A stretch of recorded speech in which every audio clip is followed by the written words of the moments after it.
We continue with the Baruch, the call to prayer that begins many Jewish services. It's short but powerful. It's a moment where the leader invites the community to come together in blessing God. For me, it represents connection not just to God, but to something bigger than myself. To me, the Baruch is a moment of transition. It tells me, now is the time to open your heart, and that's not always easy. Life can be full of noise, pressure, even pain. But when I hear the Baruch, I remember that I have a place to pause, a place to be honest about what I'm feeling, and to connect to something bigger than myself. Praying helps me find strength, especially in moments when I feel lost. It reminds me that I'm part of a community, a tradition, a larger story. Even if I'm struggling, even if I don't have all the answers, prayer is a way of saying, I'm here, I'm trying, and that's enough. So when I hear the Baruch, I don't just hear words. I hear an invitation to be present, to reflect, and to find meaning, even in silence.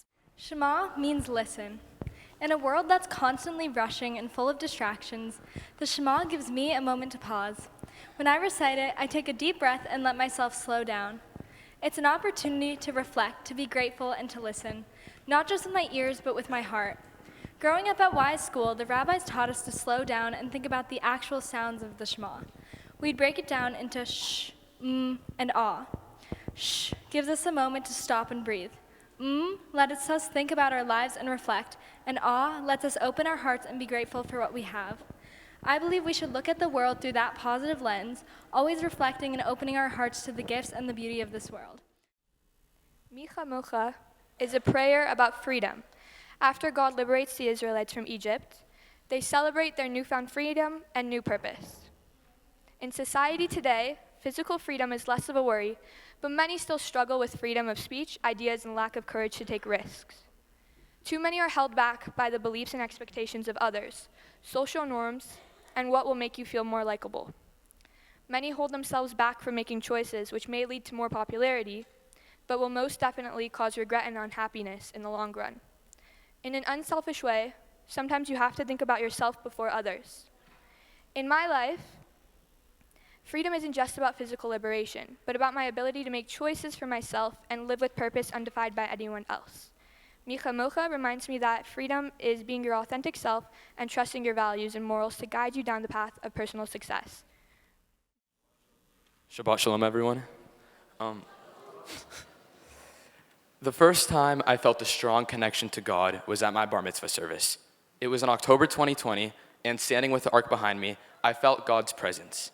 My service revolved around the theme of anti-Semitism, as it felt very relevant to my immediate community. A year prior, my school and synagogue were faced with anti-Semitic rhetoric, and I felt an overbearing sense of hate infiltrating my life. During my service, I asked God for safety, good health, and resolution for my community. I was asking for improvement in the lives of people I love in a way I could not create with my own merit. While I was scared, I had faith in God that the Jewish community would continue to fight and eventually be okay. Contrastingly, I speak to God when I feel overwhelmed with gratitude and need to separate it from myself. This may happen when I see a beautiful landscape or gorgeous natural phenomenon. I feel this gratitude at the beach, watching the beautiful pink and blue hues dancing in the sunset, or while driving in Malibu Canyon, looking at the enormous rock-covered mountains. I felt God's presence when I visited waterfalls in Maui, but also when I was lying in my hammock at my summer camp, viewing every star in the unobstructed night sky. While I mainly feel God's presence in situations of spectacular beauty, these instances remind me that God is always around me, even in the simplest of moments. His presence brings me peace and calmness, allowing me to be a better person for the people in my life. Before I leave, I would like to thank Rabbi Josh and Tatiana Sufer for being such an integral part of my CYE experience on behalf of all the Confirmands, and they have helped me steward my journey of discovering what Judaism means to me, and I appreciate their endless effort in pushing me to become a better leader, collaborator, and person. I will miss my time here at Stephen Wise, but will take the fundamental Jewish values I learned through college and beyond.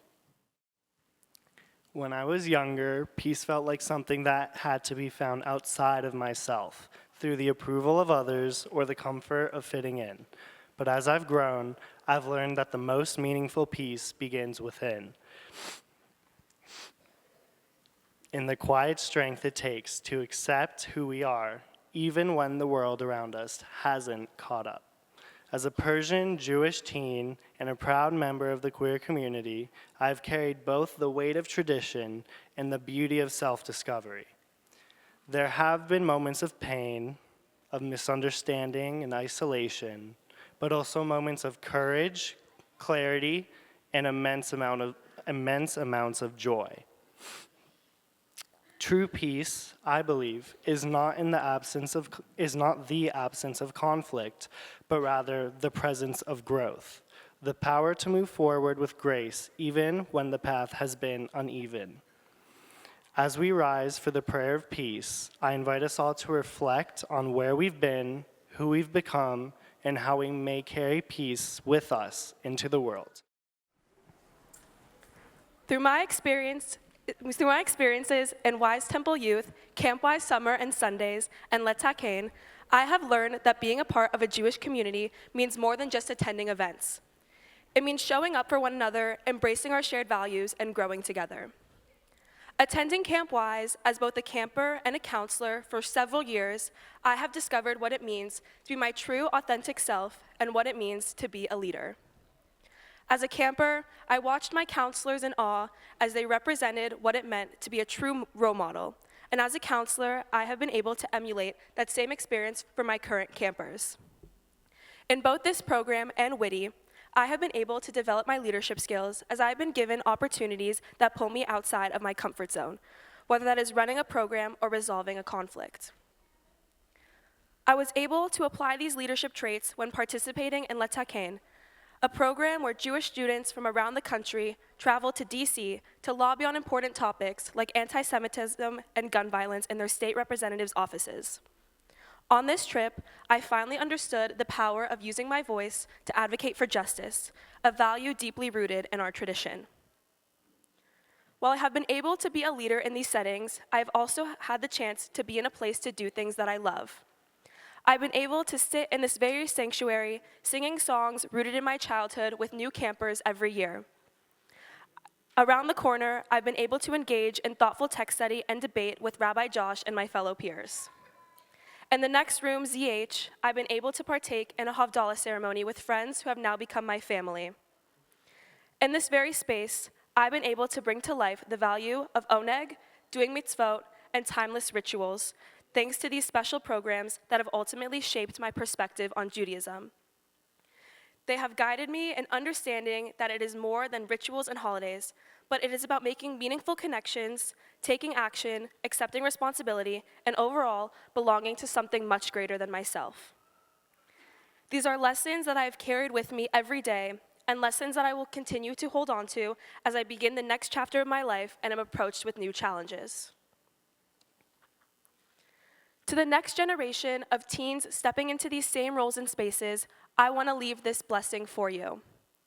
May you embrace every moment with open hearts and curious minds, and as you will find friendships that feel like family and unlock traditions that are meaningful to you.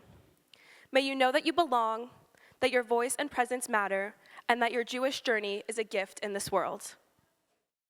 As I prepare to embark on my next chapter, I reflect on where it all began.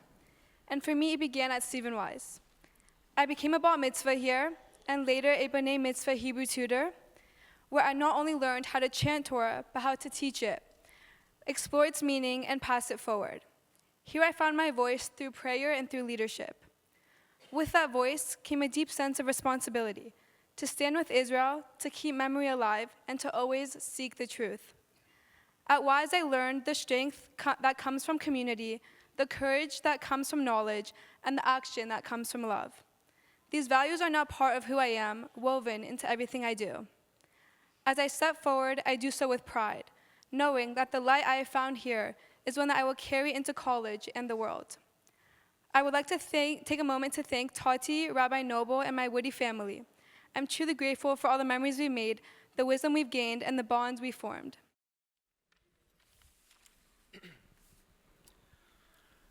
My family's Friday night dinners are a cherished tradition that has endured through generations and across continents. They begin with a flurry of activity. uncles setting up chairs to accommodate old family members, and often with last-minute additions of welcomed friends. Aunts making final flavor adjustments to the authentic Persian dishes, and little cousins screeching with joy, scampering away from the grasps of my older cousins. All this happens under the watchful eye of my grandmother. These conversations at dinners are as rich as the nuanced food, ranging from current events and lighthearted gossip to intense political debates, where diverse and often conflicting viewpoints are enthusiastically exchanged. Often, the discussions slip into reflections on the lives of my family led in Iran, their escape from an oppressive regime, their struggles to reestablish a life here, and their many achievements and joys they've made possible by hard work and through persistence. Shabbat also connects me to something bigger, the Jewish people across time and place. I am moved to think that for centuries, Jews have welcomed this night with their own customs, languages, and meals, each unique but rooted in the same tradition.